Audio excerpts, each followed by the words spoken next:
Good morning, Ray. Good morning, Dawnecia. Um, good morning, everybody. And it's one of these talks which we give on a Friday, every Friday. And we are very pleased to have the, the Reverend Palmer with us today. And and I see from today, it is Lady Dawnecia. Well, what can I say? Except the only thing would be, Dawnecia, over to you. Well, my apologies for the delay, and thank you all for joining me today. First, I would like to talk about, would you like me to introduce myself, or is that That would be, okay? that would be great. Thank you.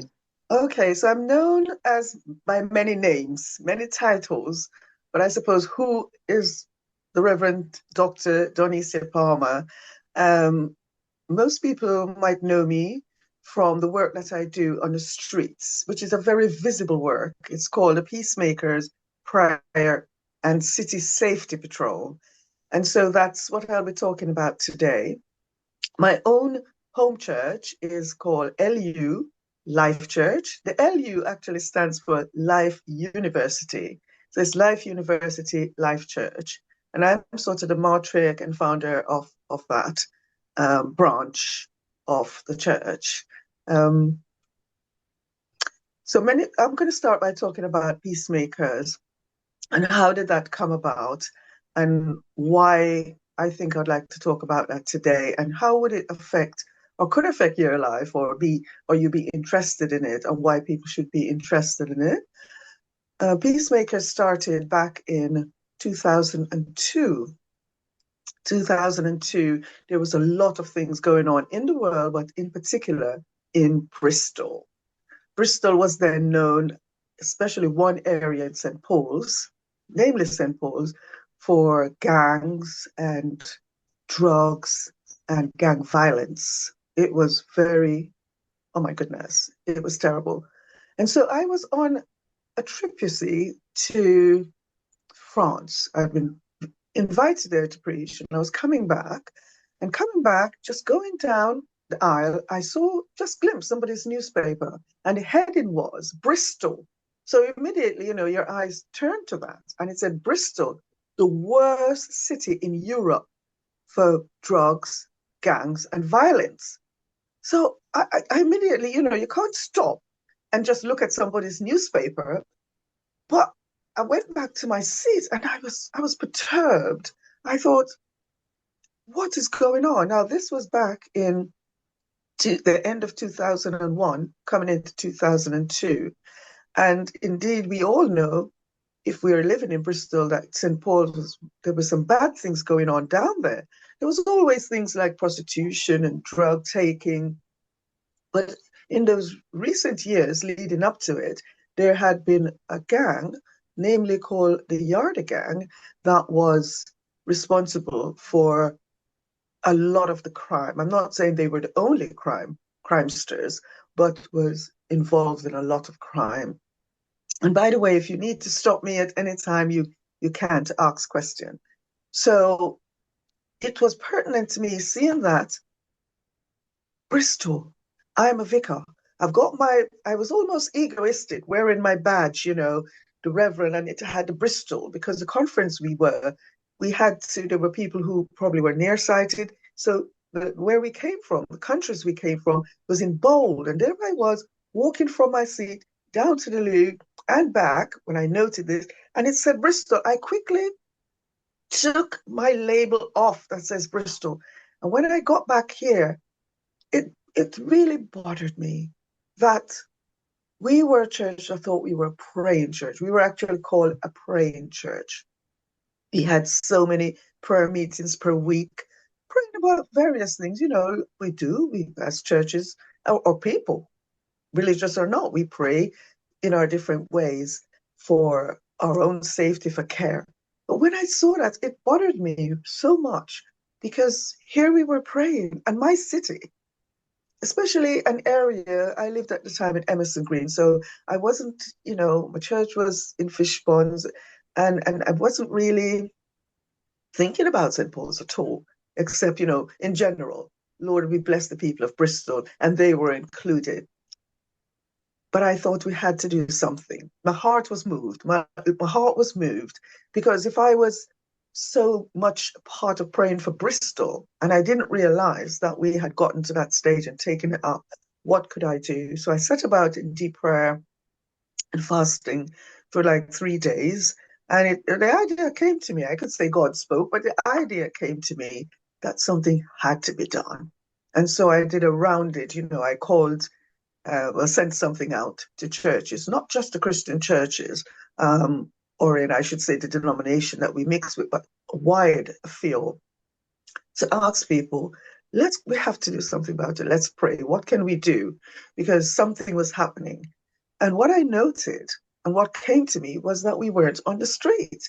We were praying in our tabernacles, in our, church spaces, in our homes, in our hearts, as we do. But the crime was happening outside. So here was an idea that we would take this outside. And so, the thing I did, people say it's brave, but I say it was foolish. I thought I want to go and have a direct see for myself what's going on. Since this is the worst place and it's dangerous, I want to go. And in the few days before I actually went, I researched and looked at the newspaper, and things were really bad. And I went down, and yes, it was like a drug supermarket. There were people on remember, this was back in 2000, the end of 2001, coming up to 2002. It was, yes, it was a drug supermarket, and people were on the corner. There was a lot going on. There was a place called the Black and White Cafe, and people didn't want to go down there. And so I came back, and the idea just dropped into, just boom, like a light bulb. Let's police the area. So if the police cannot deal with this, how are we going to police the idea? And so that is where the idea of patrolling the area came from, that we needed to do something. But what I noticed down there is that either people were scared to walk directly what we call the front line by going around. It's like when you're in war, there are those that you are chosen, they've been trained to go on the front line, and there are those that stay behind. We don't advocate war at all because we are for peace. That's what we are called, peacemakers. So we thought we'd use that strategy of war for good, to change it around. And how can we as peacemakers go on the front line and bring peace? And so it was almost it's unheard of. I had not heard it being used in that way, because when we think of strategies for dealing with things that are harming us, we think we have to go in with war.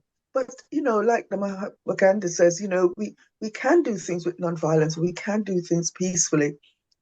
Prayer was not a tool I thought of to go and be blasting, But when the idea behind using prayer and peace and loving engagement and caring engagement became like a powerful tool. It became not weapon of violence, but it became, if we use the word weapon and we put peace to it and love, it then becomes not something fearful, and we could actually see, well, change it from weapon to a tool, and that's what it became.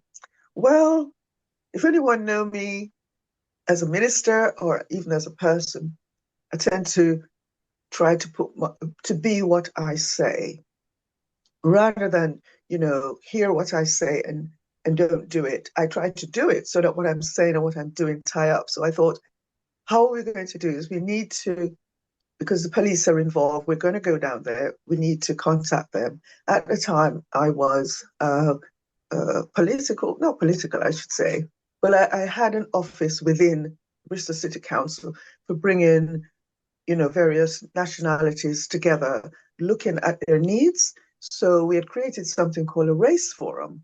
So that gave me a little platform where I would be able to go directly to the police with issues. So I quickly issued something that I wanted to see the commander.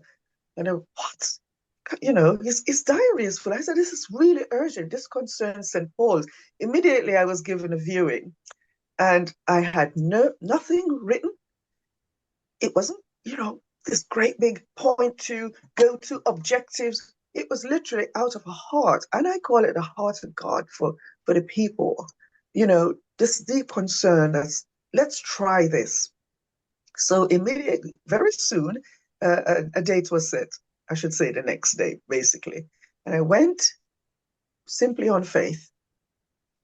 I knew the words would come. And this is what I said. I'm going to share it here, and you might look at it, and I want you to question me on it, because I went and I was told you'll get the words when you go. Now, I don't say you should do it, but I do that. And I went, and this is the picture I got. It was a very large table we were gathered around, and the chief commander was there, and three officers, and I felt surrounded by this, police force. And here I was going to be the savior of St. Paul's. Oh my goodness, the black and white was so prominent. Nobody, they couldn't get them to close it or sell it because the council wanted to build. And here I was coming with what? An idea. I don't know what we're going to do. So I am back up. Before that, I had called a meeting, as I said, of spiritual leaders, and we'd come together. And people were insisting, we've been praying, we've been holding vigil, we've been doing what we can. But we're waiting for you to come up with something, because I'd gone away, as I said, and prayed. And here I was now, but before the commander, saying to him, I've got a little army, but this is not a fighting army. This is a praying army. And he's listening, and he's got that little smile. Continue. And immediately it dropped into me. This is what we would do. So I'm speaking it as if we've already organized this. I said, well, your guys go on the street and patrol. I will get an army. I'll get a patrol. And we will go out. When you're not there, we'll go out. And I say, and immediately I just saw, so like the room there was a large oval table in his office. And I said, if we all were smoking, right now, we were all smoking, what would be the atmosphere of this room? It was like a classroom, isn't it? And they'd never heard anything like that. When people came, it was the police talking and the police giving this. But it would be quite smoky. I said, you think so? I said, we were all smoking just continually. What would it be? Yes. And I turned to the commander, and this was a bit naughty. I said, if you went home, with your coat, you were here in this smoky room, and you went home, and your wife was allergic, really bad. She can't come in the presence of that. And you came into the room, you would have effect on her, wouldn't you? And he's wondering, where is this going? Well, I didn't know where it was going either. I'm just following this train of thought because it sounded okay. And I said, you would really affect her. Now, you would say, I've just come from this meeting. But because she was affected by your very presence and what was happening to you that could affect her, I said she would know not what the contents of that meeting, but she would know the environment of that meeting because it would have affected her. So she would not know what you were saying, but she would know what you were carrying. And I said, in the same way, we will be prayers. We will be literally the prayers going on the street and affecting the atmosphere, bringing a change to those we meet. If that is as simple as it was. And do you know, he stopped. And his name was Commander Mike Rose. So it's okay, because it's a true story. I'm sure he wouldn't mind me sharing it. And afterwards, he said, well, how did you know about my personal life? I said, well, I didn't, but there's somebody who does. And, I made it a little joke. And it really was true. He said to me, what do you need us to do? What do you want? We'll support. And I said, look, we won't endanger ourselves. I'll do specific training, because I had been trained to do security work on the street before, not for this at this level. And we met with my guys, we trained, we went back then to the commander to get their permission, because we did need permission to be, yes, they couldn't stop us, but they could advise us, because we are putting ourselves in danger. So we came up with this word, well, we're going to bring peace. Peacemakers, that's what we are. Peacemakers, we are peacemakers. What would we do? How would it look like? And we just, I was just there and thinking, what this, I have to go back with him with something tangible. And I saw the patrol. I just have a vision of us patrolling the street and making a difference. And I went back to him and, I said we would have various times. We would have some in the early mornings. Before people came out, we'd be there. We'd be there at lunchtime. We'd be there in the evening, and we'd go again at midnight. Now, this was very brave. Who is going to come out at midnight? Who is going to be there before dawn? Now, you might think this is very strange because I'm moving on very fast. How was I to know that the people who took the drugs in were coming before dawn? Because when we began the patrol and we went out on the street, we actually saw the people that were coming in. So I'm moving between narratives here. When I took back my idea to the police, okay. I hadn't had the information that I just told you yet, but I said, I believe we'll make a difference in these areas. The ones after school I did, because it was in the papers that young children, young boys especially, were being targeted to take drugs on bikes after school. And so we thought putting patrols there around schools on the area, especially in that area, would be a deterrent. He liked that one. He liked it that we would go out, but he was perturbed about the midnight one. Who's going to go out? These frail. I said, we have already recruited, got some people together, and I'm going to use the grandparents. Now, you might think, come on, that's not fair, putting these dear old souls on the street. But I knew that, the people who were on the street had grandparents in the area. They would not harm their grandparents. In fact, they'd be ashamed to be seen doing what they're doing because this was just out and out selling like a supermarket on the street. It wasn't hidden. It was there. You could go, you could choose who you want to buy it off and stuff like that. This was in the paper, so I'm not speaking anything, that will endanger my life or others. That was well known. And so that's how we started to recruit. We recruit from parents, grandparents especially, men and women, grandfathers, grandmothers, from churches, from various walks of life. We trained them what not to do, what to do. And we went out. And it was a big thing because we couldn't go out non-visible. So the police kindly supplied us with the jackets that we have today, which is very fluorescent, and I should have had one here. I really apologize. I really came in late last night from Nottingham. I'd been there for 10 days, and my throat is a little throaty. But so we had these bright fluorescent jackets, and on it says, Peacemakers, Prior Patrols. Prior Patrols. First time they're going to hand us over these jackets to go on the streets, visible. So the thing is, early morning, just as it's turning from dark to night, we started in February of 2002. So it was quite dark at that time. Could you imagine seeing these people out? They're coming in the cars to do their drop.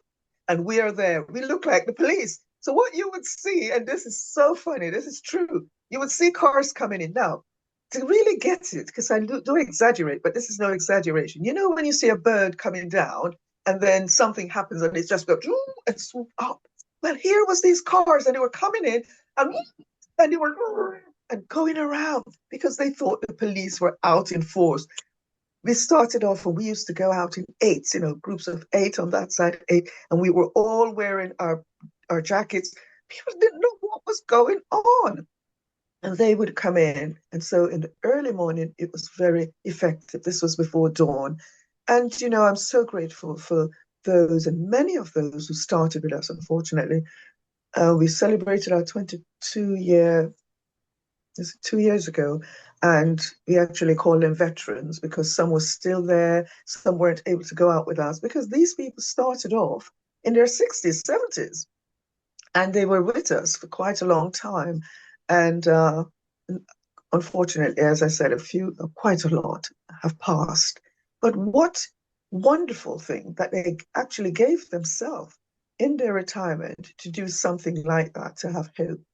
No, it wasn't just our presence, like that smoky room I told you about. In all these years, I can testify to the truth. We've had one incident, right? Just a thing saying, who do you think you are? This guy over there, it's one of these guys who they have a mental problem, and so they shout out, and they shout out, who do you think you are? Who do you think you are? What are you coming down here for? And I said to the guys, because they were trained, straight ahead, please. And the message is going, because I'm ahead of them. I said, straight ahead. Do not look to the right. Do not look to the left. Do not look behind. Straight ahead. Smile and straight ahead. Do not respond. And we got through that. We've seen, if you would like to know some of the things that has happened, and I'm going to stop in a moment for people to ask questions at this junction, because I'm only sharing how we started off and how we got involved.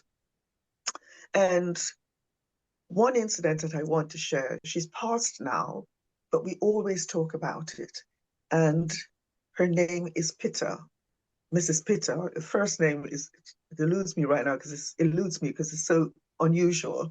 L something, if I remember, I'll say. But her name is Mrs. Pitta. And by then she was maybe in 72, 73. When she started, she was 72. And we were going on the street one day. And this crazed guy, now we're trained, do not stop anybody you see, that is not acting what we call in a general way that would be safe to approach. In fact, you don't approach. We are there as priors. You come up to us. Our job is to be like the light post outside, the lamp post. There are lights in the house that gives light, but without the street lights, the city would be on a lockdown. So we're out there like a lamppost, letting our light shine, okay? And we got it from a little scripture, so we cheated a little bit there. Let your light so shine, yeah? So we were going along, and there comes this person, like a bull charging, not to us, just charging along with a machete in the hand. Now, the first thing to do is to find a alleyway, isn't it, or some doorway, and go in so that he could pass. What did we do? Stopped. I can do it. I shouldn't do it. I do it. With wisdom, I said, hello. You don't say hello to somebody who cannot hear you. I just felt impulse to say hello and stop. And this little lady, she was my partner, and there were others behind, and she was there. And I don't say anyone should do this. This, for me, was a miracle, because we say hello. And the guy sort of looked like, are you, what? And as he looked at me on this side, he had the machete in this hand, and he looked, and she just held his hand here, and she began to cry. She said, oh, and she literally did cry. Oh. I looked around thinking, something had happened, and she was crying. And this guy looked down at he saw his grandmother. She wasn't his birth grandmother, but he looked down, and he was literally frozen. And while she was there and crying, and she was praying, she said, Lord, Lord, my son, my beautiful son. And she was praying such loving words. I went around and took the machete. He had this in his hand, and took the machete out of his hand. Do not ever do that, please, listeners, today. I took it and I threw it. We were by a fence. I threw it over. And he said, what have you stopped me from? I've just come out of prison, and I've just been here, and they're calling my name, and this is what they're saying, And he went on, I'm going to finish it today. And she held his belly. She just touched his belly, and she said, son, no, God has something greater for you. And she prayed with him. I won't go into the details of the prayer. And he ended up crying. Now, there's a story in the Bible that said a lady left her water pot and run. He literally didn't bother with the thing. By the time he would have come back for that, we'd have long called the police. Somebody would call the police and to get that. But had the police arrived at that time, there could have been a problem as well. So that is just one incident that we used tact to disseminate. Had he gone, he was in full flight, but how just loving somebody could bring a change. And we've never had that incident again, thank God, because I would not use that method again, because it was just a spontaneous thing, and we saw the power of prayer, but mainly the prayer of presence, what difference it has made. And over the years, a year later, following our start, we were actually given an officer to monitor to see what we were doing. Was it actually effective? And you can Google it yourself. We had a 60% drop in crime in that area, crimes of that activity in the first year. Our officer at the time was Chief Inspector Golding, either Golding or Goldway. His name eludes me at the moment. But he monitored and he fed that in, and it was in the press and it was in the paper. And later on, they were able to award us with the Chief Commander's Award for bravery in the area. Crime slowly reduced. And so I'll pause here now if somebody would like to go ask questions. And then we'd just like to share a little bit about where we are, over the years. We've been nominated as peacemakers, link with the United Nations on a consultative basis. We were nominated for that and received that award. And we'd like to go on just to talk about some other things. But if there are other points you're interested in or questions, I'm going to take a pause and get you to intervene. Thank you. Wow.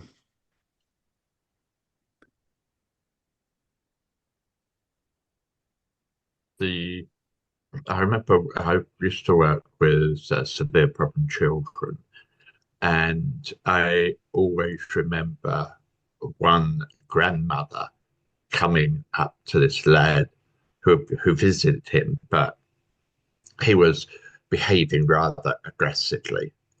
And the grandmother stood in front of him and said, "What you doing, boy?" And he went, "Oh, it's all right, Grandma. No, I'm not doing it."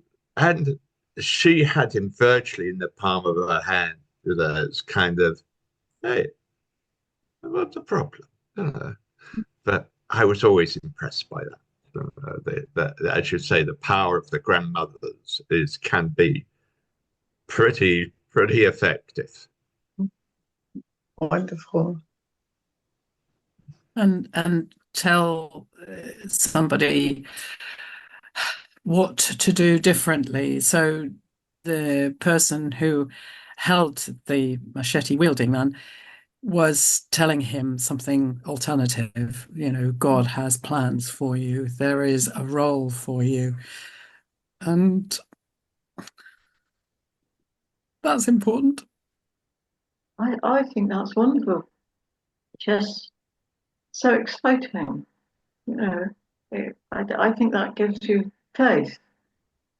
It gives you faith and hope to know that someone has the courage, yes, but the power of goodwill, if it's expressed at the right time and loudly and clearly enough.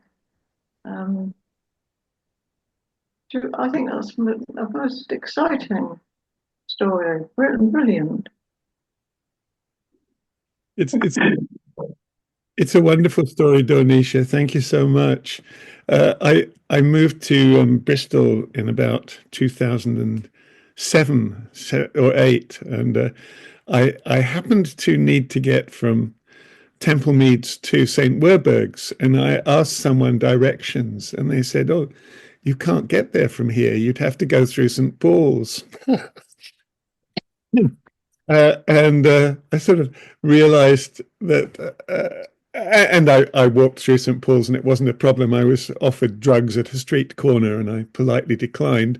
But, I sort of got an introduction to the area. And then I found myself working with a businessman who had this building, Hamilton House on Stokes Croft, which you probably know fairly well. And that building had people working in an office on credit card debt. And with the riots in St. Paul's, the people had refused to work there, and the building had become, empty, not derelict, but empty. So I was seeing, as I arrived, the gradual shift in the atmosphere in St. Paul's and that area. And I was, this used to be the worst place for gun crime in Bristol, and you'll never have people drinking coffee in a cafe here. And cafes opened up and down Stokes Croft. So it's wonderful to meet you and hear your pioneering efforts and hear the story of how the atmosphere was shifted in the area by people witnessing and praying and being prepared to be in the community and show their love. It's beautiful. Thank you. By the way, we have your little video that you sent Patsy queued up if you want to show that at any point. I think that would be good. That would be great. I think this is a good point for that. Okay, if you'd like, shall I play it now then? Yes, please. Okay, I will. No, no, I've got to figure out how I do that. Here we go, I hope. Peacemakers. And make it full. There you go.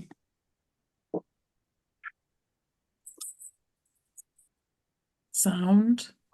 As she patrols her local streets. I carry a jacket with me so that I'm just like a superwoman. So if I see an incident really going on, like two people fighting, I put the jacket on and I just sometimes just try, what's going on, and I'm able to bring some peace. I'm a peacemaker. I'm the Reverend of Dawnecia Palmer. In the days when I was ordained, just being a woman was hard enough, but being a black-skinned woman, I was the first here in Bristol. Hello, my friend. You okay? Crime Patrol started in 2002 as a way of responding to major crimes in the city. There were gunshots nearly every day. I mean, people was being scared, and I knew that I had to do something about it.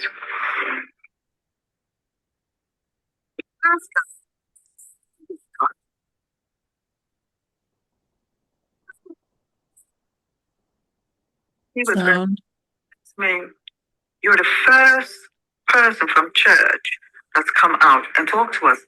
He threw away what he had in his hand. It was just in reverence that somebody had come and seen the good in him. And from that, I realized that that's what we needed to do.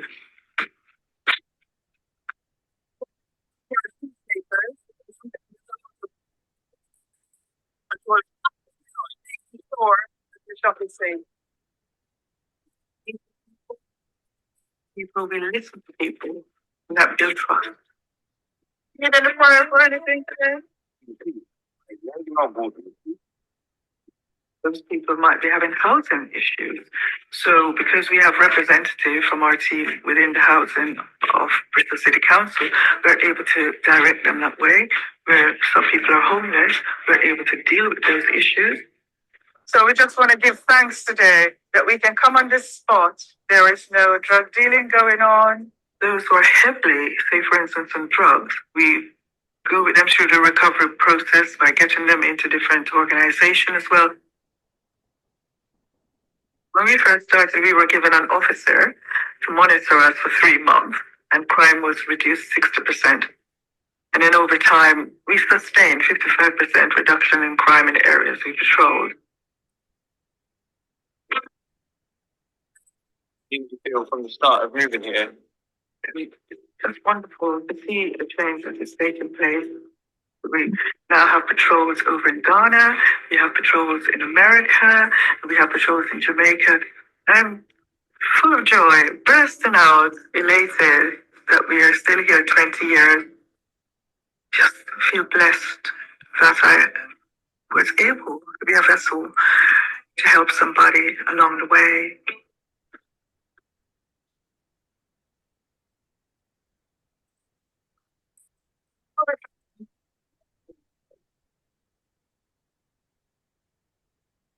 In the popular imagination, the death of British industry was set in motion by Margaret Thatcher and the Conservative governments of the 1980s. Well, we'll come over from Margaret Thatcher.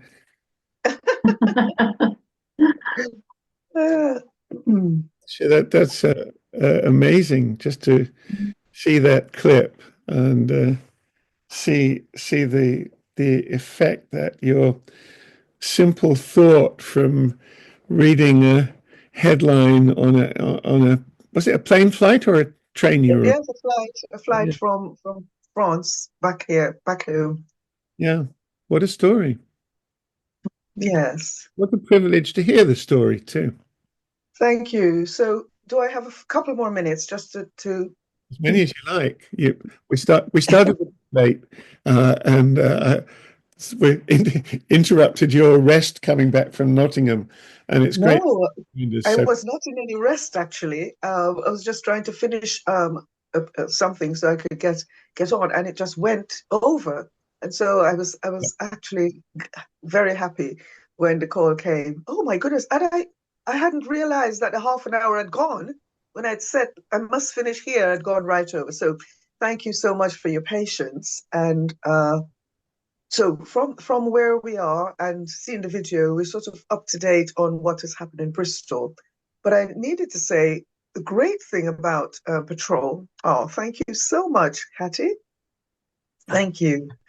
And it's that we were able to expand from St. Paul's because crime fell there. And the wonderful thing about this, and I really encourage us all and anyone who is listening to this way after this live recording, is that you can make a difference. I do say that to everyone, whatever age you are, our thoughts make such a difference, but especially our thoughts out in space. So yes, you might not be put on a jacket and go out specifically, but it really makes a difference when you're walking in the park, what we're thinking when we're taking our puppy for a walk or going to the shop, going into a supermarket, passing some young boys, swearing or doing some stuff that they shouldn't, fighting, just sending out some positive thoughts and seeing what those thoughts can do. Setting that intention makes such a difference, as we found out, really. The chief commander, he was the one that really stirred this idea. How did you know that? That he would be so effective to actually injure his wife had he gone, with all his clothes, with all that smoke and everything on it, that thing, because simply she was allergic. And I think that the earth today, as we see it, yes, thank you. The earth as we see it today, not just in Bristol, not just in England, but we have such a pandemic. I call it a pandemic of blades. And over the last few years, we have seen, it's really affected. It's affected especially the black skin community of young people. We've lost so many to the knives and stabbings on our streets. And so people who live in areas where that is not directly affected cannot see what's happening on the ground. There's so many grandmothers, there's so many mothers, brothers and sisters and friends that is almost now become, and that's a terrible thing. It was almost becoming a trend. Who is going to die this weekend? They've recently even been making music, using lyrics about what has been done, what they have done, and so on. And we need to break that. How do we do that? How do we stop that? How do we prevent that? How do we reduce that? I feel is by doing the opposite, by taking some time in our day. Doesn't have to be called prayer, just sending out some good thoughts, writing down the change that we would like to see. Look at those change. If we want to voice them, we can. If not, we can just think them. And it does make a difference because it's the collective thought has such a power, I found. So I wanted to say the good thing about prayer patrols and peacemakers is that we were invited abroad through the nomination to join the UN as part of the consultative body for peacemaking. It was a high privilege to be nominated for that. And that took me to many countries. It took me to South Korea. And I tell you a funny little story. I'm full of stories, This peacemaking thing gives me lots of peace, wonderful stories. It caused me to become a very strange person, actually, because it's raised my faith to believe something. So I haven't seen it yet, the North becoming loving and kind, but I continue to hold it. So we were taken to what we call the edge of South Korea, um, borderlining, where a person could go. And the North would have their people just, there's a section that you don't cross.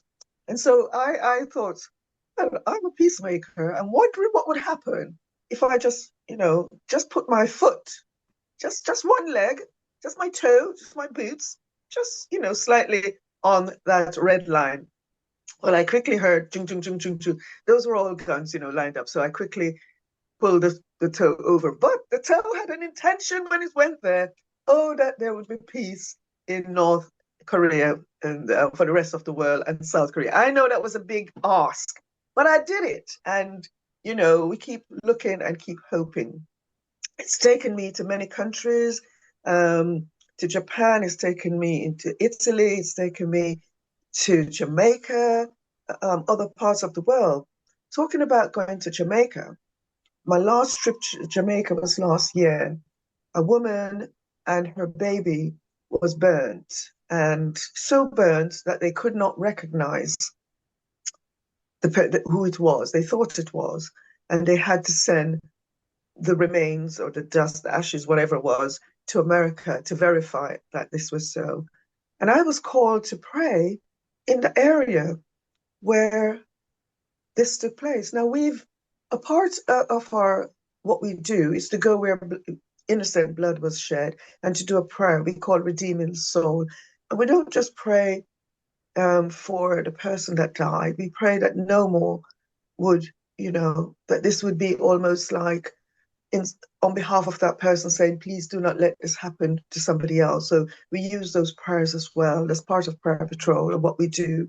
And so when we went to this place, invited to pray in Jamaica at the spot, we were given 20 people from the island that would come with us.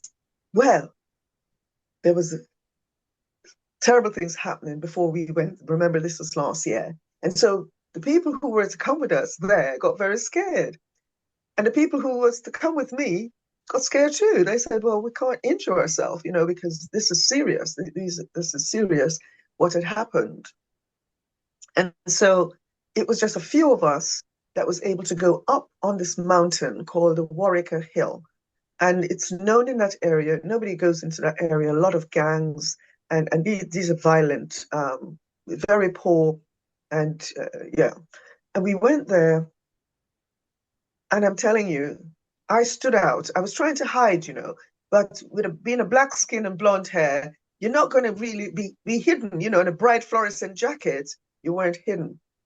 And little children were in the yard, a very, very poor area that if they've seen somebody white or seen somebody different, it's like, wow, they all come out, and it's almost like Prince Charles or King Charles going into area, and people come out waving little things, and all these children came out to see what is going on, because nobody goes down that area because they believe, the ghost of this baby was roaming and things were happening in the community.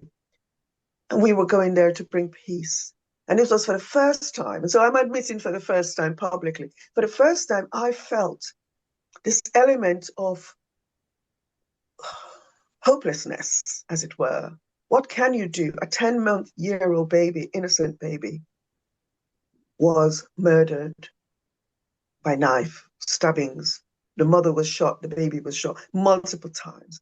And suddenly that grief, that agony of everything that the mother had witnessed, because it was to cause her to suffer, that they had done this to the child first and then to her. And it came home to me. What am I doing here? Why am I leaving my lovely warm in England when it was cold at the time? They were warm there. Why am I doing that to go there? What can I do? What can I offer? But then I saw something, that here was a chance for this baby's life to have a difference, that the future of her story would be different, because her innocent life and innocent blood would be used to pray that this doesn't happen to somebody else. And it sounds very simple. It sounds very almost like, what good is that going to do? But it changed the narrative of what took place there. And it was so difficult to pray. I couldn't find any words. And it took me, unfortunately, about 9 to 10 months to actually deal with that in coming back, to even go on our streets here, because that child was innocent and a life was taken. And so we went and we purged, what we call purge that area, by bringing presents and singing some songs there. We had some oil that we prayed over and we just put it on that spot. But standing there, it was just tragic that in the middle of nowhere, somebody had thought to do such monstrosity act. But also in that area, somebody was there, not because there was anything good about me per se, or the man who came with me, the other one who came with him, but that there were people willing to say, my hope can make a difference for somebody, even if something else happened.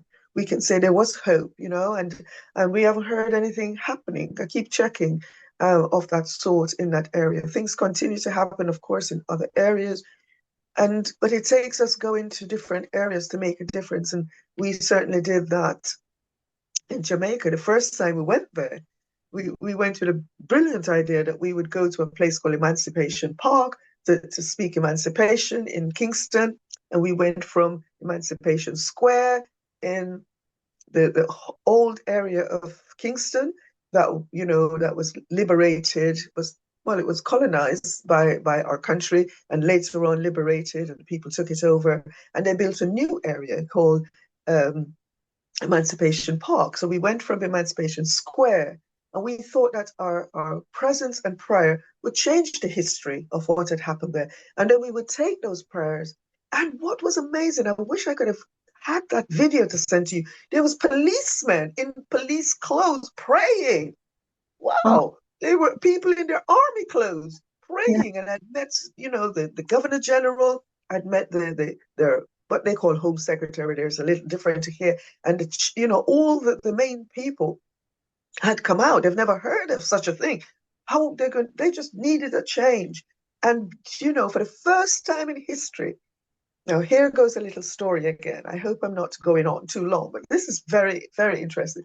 So when we got from Emancipation Square to go up to Emancipation Park, I was in the car and they had sent police. Some of my patrols were there because we had started patrols over there as well. And we even had a prayer mobile. It looked very much like the Pope mobile. I thought, why? They're not giving us this in England.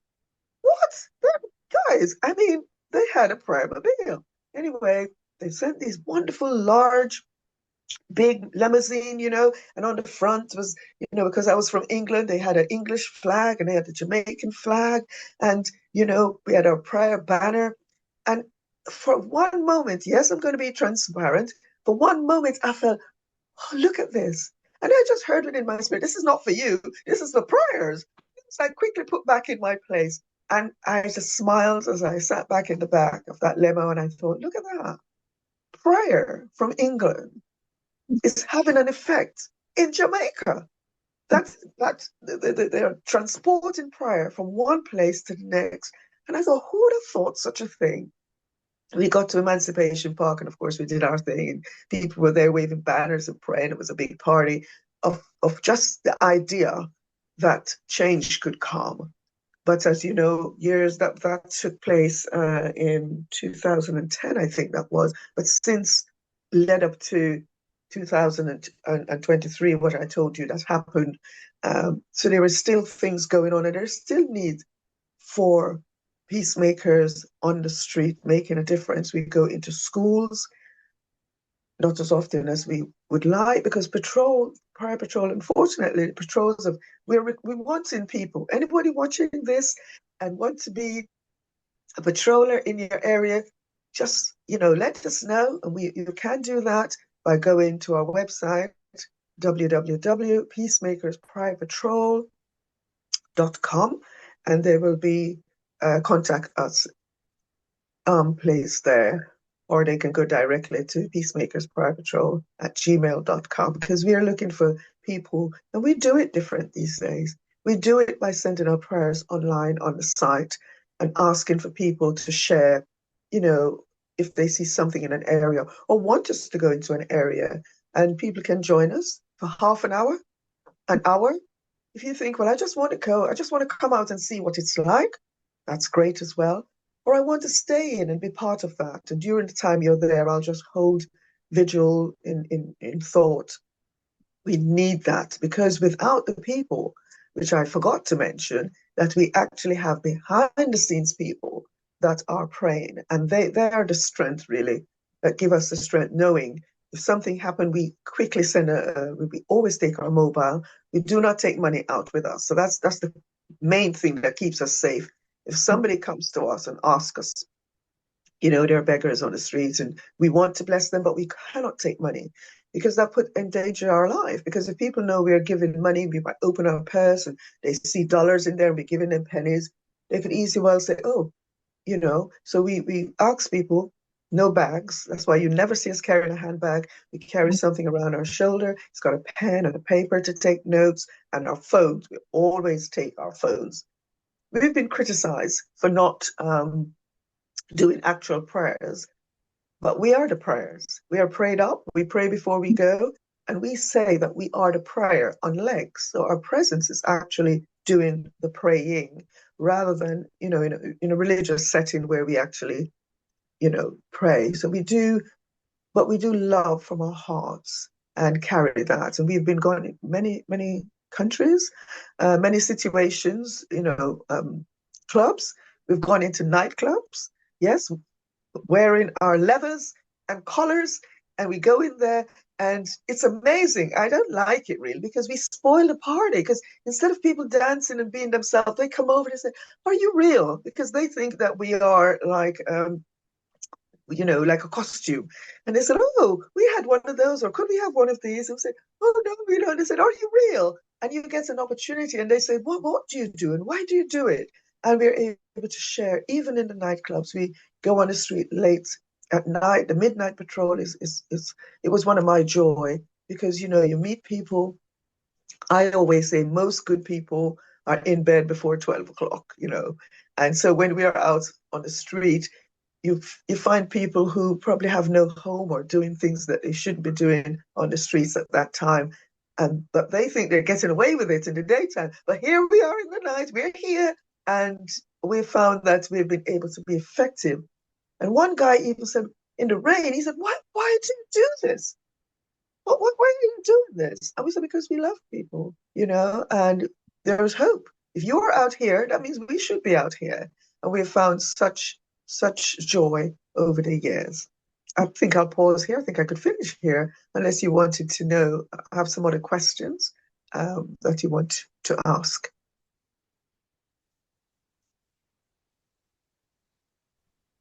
It's very helpful to have had to make sure that we've got your website and details in case people do indeed want to join, which I think some of us might, and that will be on the recording, won't it, David? So people will be able to pick that up. As you know, the recording of this session it's made available to other Quakers, but unless you prefer not, it's also open to the whole world, and it does get viewed all over the world, if that is okay with you. It is. And, because Paw Patrol, as I say, was nominated and taken first to Nottingham.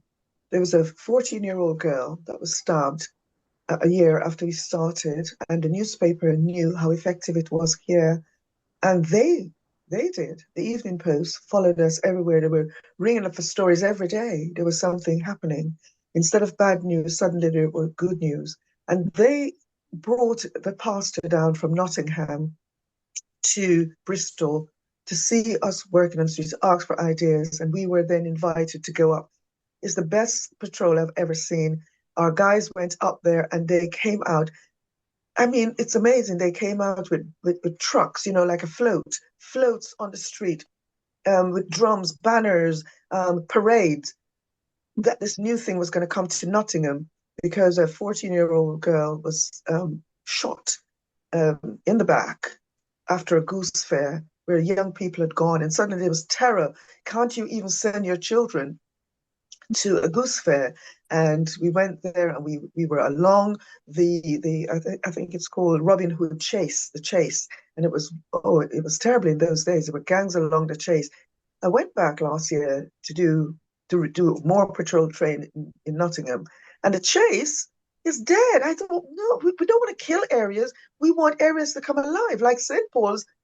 It's changed because of the things we prayed. We want people to have gardens. We wanted,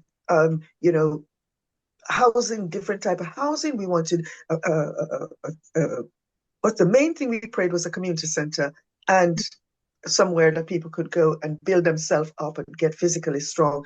And they have a gym and they have a community center. So when we went to Nottingham, and people responded like that, the chase, it took 2 years, but the chase is now a wonderful, safe area. Then they invited us into Mansfield. Now there's different types of crimes that is happening, things that we don't have here. Boy riders, joy riders. I've never heard of it. They said they want you to come and pray about joy riders. I thought, but isn't that something wonderful? I thought, being joyful and riding around. They said, no. These guys were stealing bikes and racing through the towns, through the residential areas. What are we going to do? We've never been patrolling on bikes. Well, I can't really ride a bike, so I'm not sure how. But we went there, and was able to show. Somebody said, asked a question just now, or made a suggestion, made a comment about showing somebody what they could be like. And I think that's what it is when you get to liaise with people in person and just give them a different look at what they're doing and say, perhaps if you use your skills, for instance, at somebody who sells drugs and is a gang leader, they already have those skills, management skill, they have team building skill. And if they could see how they could use that to a better advantage, by running a good business that is legal, they could make more money that way and still have that prestige and inner integrity. And so we went for these joy riders in Mansfield, and then they transported us to Ladbroke, which was completely different in a rural village. And what they had in rural village was people coming out, these young people, they do different things. They were breaking the lights, the street lights. So we thought, well, we are street lights, we're going to be there. So we would wait for them to come, and people had an idea who they were on this estate, and we were just based there. We had little gifts that we would give out and so on, and brought change. We were invited up to Scotland. Scotland? What do you want to do in Scotland? There was a racial murder there of a young lad, and we went there. And so we've been all over England, and then we went abroad and have been abroad in other countries. And I'll close with this one.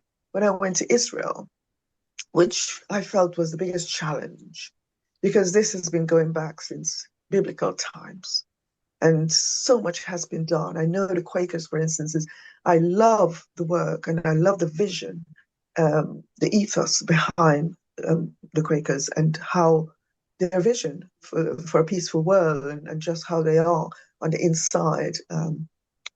That's most important. It's not so much what we do out, it's what we do in. And if we can take what we have in and allow that to become our world. And so I went there, and within the group I went with were various religions and various, take on Christianity and the Bible and Islam. And so it was we had journalists, the media, and so on. But going there was really, it was an eye-opener. How could what we do, prior patrol on the streets, can you do that in Gaza? I'm going in one of these, what do you call it, I'm so sorry,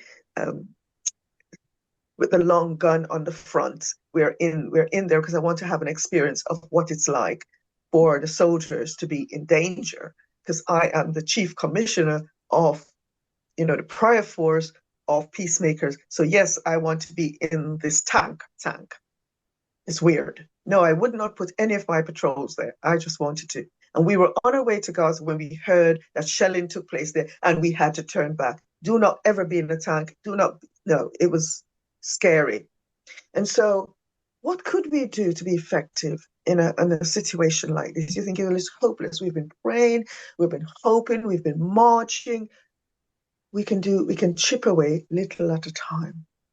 And so it came to us to set up. We had talks. We went into Jerusalem, went in Galilee. We went into so many of these places, and we went, and I sat in Yasser Arafat's seats, actually, because there was no seats. I didn't realize that women shouldn't sit in that seat. So I actually sat, I'd gone to the Knesset, and we'd had our prayer there and a conversation. We'd gone to the kibbutz, we'd gone to Moshav, and now we'd gone down into the area where Yasser Arafat had been, and the talks were there. And so there was one empty seat, and I thought, well, it was for me, isn't it? I'm a guest. And I sat there, and I realized afterwards that, it wasn't the best thing to do. But it was in this, we had a conversation, the bereavement forum, to form a forum where we are one in grief. We're not one ever in war, but we are one in suffering, because somebody from this side had killed somebody from that side, and that person was grieving. And somebody from this side had killed somebody on that side, and that person was grieving. And that grief could be spoken about or addressed in the middle. And for the first time, we had something like that, which we did try to get into schools there. But it was a little difficult. I'm not, want to fabricate that. And it's far away. We left it there. We left the project there. And they're doing it bit by bit. But we actually had people from both sides, Palestinians and Israeli, who was it? Grandparents, yes? Right. That have a heart for change. And they then, in turn, when they've made those promises, when the grandchildren come to visit, to talk about that, because they will then become the soldiers in the armies and other places later on, join in different groups. But they would make this promise to share a peacekeeping idea and not wait until it become a bereavement forum, but through the forum we were able to bring two sides together. So that was some of the things we're doing. And we have prayers on the website that people could visit and read, and that's where we are. So up to date, and I finish off with this, as three times I said I'll finish off. I'll finish off with this by saying, for this coming holiday, we were actually told off in 2022 because in Kingswood, somebody died as a result of drink and driving. And we were in town saying no drink and drive. And they said, well, why can't you be in Kingswood? And I said, we try to do our best, but we can't be everywhere, and we can't. So this year, we've got a wonderful banner.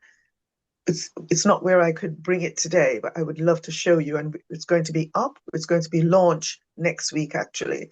And it's fluorescent. It's huge. It's like a big, because we have banner and we have lollipops that says, if you want prayer.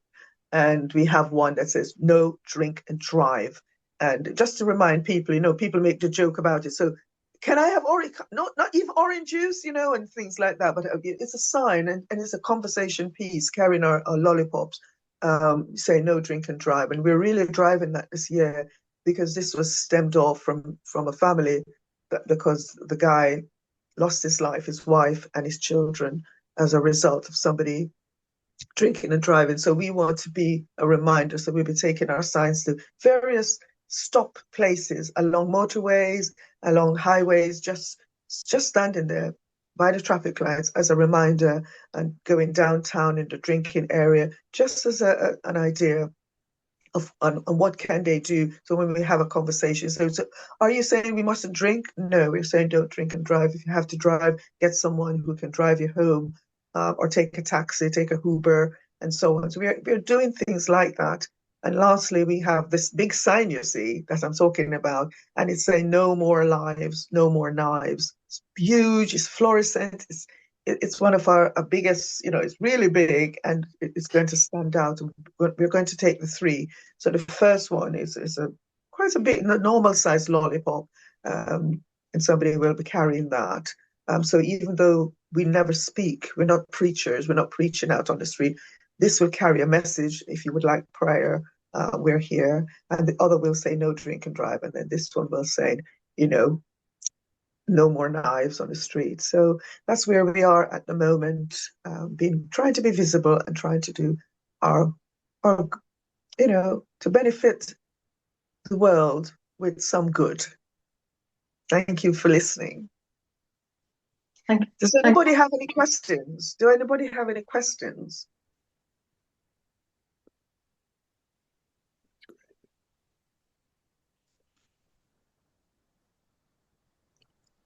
I think that shows that you have covered everything very comprehensively.